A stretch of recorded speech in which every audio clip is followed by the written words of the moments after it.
Un de mes followers m'a demandé de traduire pour lui Rastaman Vibration.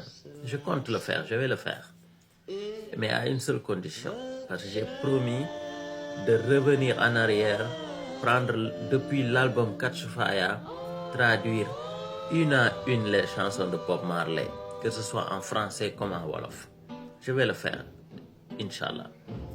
Mais avant toute chose, je vous demande de republier les vidéos sur le rastafarisme, sur le reggae, et d'aller vous abonner à la page YouTube d'Allo Sénégal TV. Là-bas, je publie toutes les vidéos concernant le rastafarisme, le reggae et l'unité des peuples noirs. Et là, ce que je vais faire, comme il est question d'actualité de la famille de Bob Marley, depuis leur invitation à Touba, les gens parlent, spéculent sur des choses qu'ils ne maîtrisent pas. Moi non plus, je ne maîtrise pas tout. Mais quand j'étais adolescent, j'écoutais beaucoup des émissions reggae sur Dakar FM. J'écoutais Samba Laobé Dieng, Cheikh Amala, donc qui faisait les émissions reggae. Et j'écoutais RFI quand il y avait un hommage à Bob Marley et Africain numéro 1. Et j'avais des grands dans mon quartier, un grand qui était Rasta, qui écoutait du reggae, il était au département d'anglais. Il m'a ramené en fait les chansons de Bob Marley en anglais que je recopiais sur un bloc-notes. Donc voilà, c'est pour cela que par le temps, j'ai eu quelques notions sur le reggae, notamment sur Bob Marley. Donc ce que je vais faire ici, c'est vous traduire pour que vous compreniez que les Rastaman ne sont pas des fous. Les Rastaman ont une religion. Ils croient très fermement à leur religion. Et je vais vous traduire un morceau de Bob Marley qu'il a chanté Selassie is Chapel. C'est un morceau très puissant, très profond sur la croyance des Rastafari, des Rastas. Ce morceau-là même, il a été, pendant le déplacement du cortège funéraire de Bob Marley, c'est cette chanson qu'on avait mis pendant les jours où on avait exposé son corps sur la chapelle pour que les personnes viennent se recueillir. Donc, Selassie is a chapel. Il dit, he is a king of kings. He is a lord of lords. His name is wonderful. Selassie is a chapel. Power and might are the hand. Forever and ever, he is our guiding light. Selassie is a chapel. Jah live forever and ever. Yes, he is a king. Selassie is a chapel. Et là, je vais traduire mot à mot. He is a king of kings. Il est le roi des rois. He is a lord of lords. Il est le seigneur des seigneurs. His name is wonderful. Son nom est merveilleux. Selassie is a chapel. Selassie est le sanctuaire. Puissance et force sont dans tes mains pour toujours et à jamais. Il est notre lumière guide.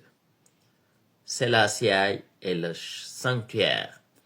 Jah vit à jamais et à jamais vit. Il est le roi des rois. C'est ce que cet extrait dit. Cette chanson de Selassie is a chapel signifie que Haile Selassie est vu comme le temple vivant, le lieu sacré pour lequel Jah se manifeste. Bob Marley exprime ici sa foi profonde dans le rastafarisme.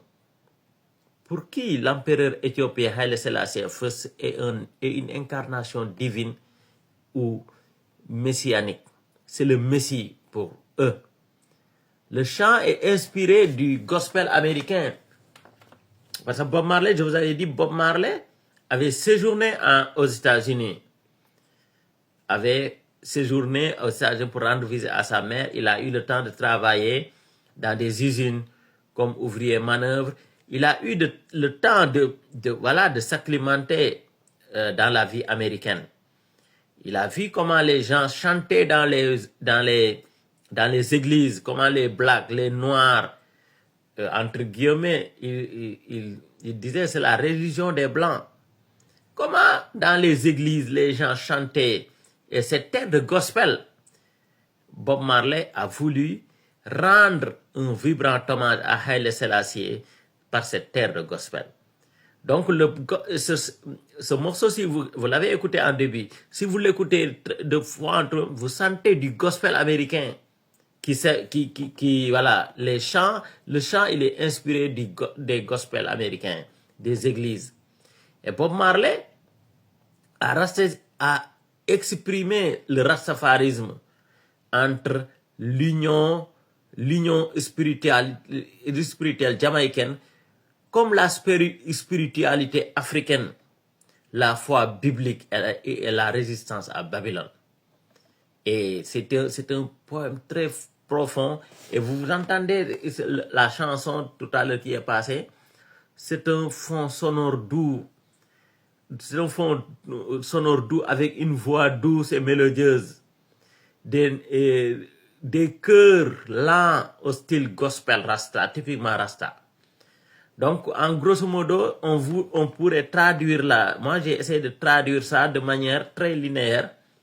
En s'adaptant à l'esprit de Bob Marley, à ce qu'il a voulu dire.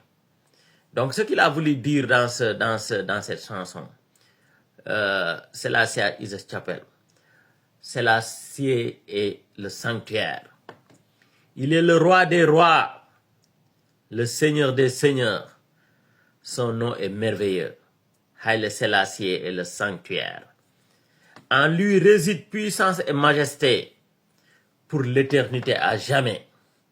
Il est notre guide, notre lumière dans les âges sombres.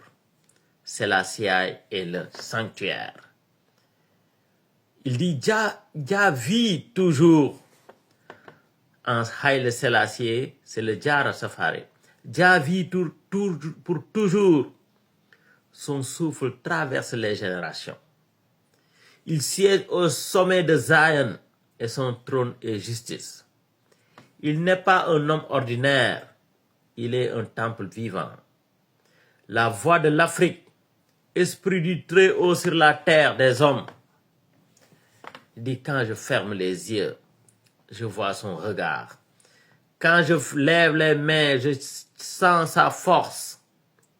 Selassie n'est pas seulement un nom, il est le sanctuaire vivant de Jah Rastafari. Donc vous avez vu que c'est une inspiration très profonde de la foi jamaïcaine, la foi des Rastas envers Haile Selassie. Il l'associe à un être exceptionnel. Ils disent qu'il n'est pas un homme ordinaire. Il est le temple vivant. Ils disent que c'est la voix de l'Afrique. L'esprit du Très-Haut sur la terre des hommes. Ils disent que c'est le sanctuaire. Lui, il dit que s'il meurt, il va aller vers Haile Selassie. C'est comme dans la philosophie des Vikings. Des Vikings, par exemple, si vous, les Écossais aussi dans l'ancien temps où il y avait les Vikings, le Valhalla, où les guerriers vikings, eux, disaient, s'ils meurent sur le champ de bataille, ils vont aller rejoindre leur Dieu dans le Valhalla, en train de trinquer des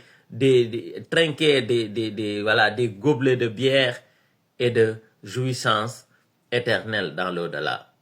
Oui. Donc, vous voyez, en chaque peuple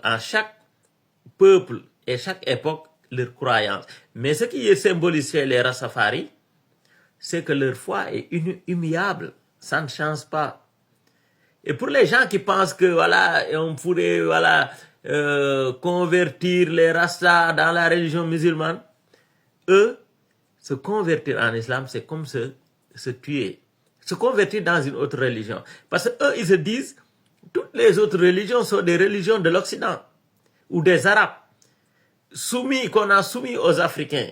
Eux, ils ont conçu leur propre religion pour être libre, pour arrêter